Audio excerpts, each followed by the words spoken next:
இன்றைக்கி காலையிலேருந்தே செம்ம மழைங்க. இன்றைக்கி டே 37 ஆஃப் நான் கோழி கொஞ்சம் வளர்க்க போகிறேன்.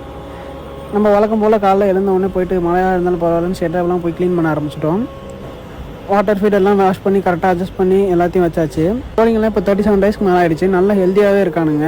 இன்னும் கொஞ்ச நாள் தான், எல்லாத்தையும் நம்ம சேல் பண்ணிடுவோம். சேல் பண்ணிவிட்டு இது எவ்வளோ நமக்கு ப்ராஃபிட் தந்திருக்கு என்ன ஏதுன்னு உங்களுக்கு கூட சீக்கிரம் அப்டேட் போடுறேன். இந்த மாதிரி ரெகுலரான அப்டேட்டுக்கு மறக்காமல் ஐடியா ஃபாலோ பண்ணுங்கள், சப்போர்ட் பண்ணுங்கள்.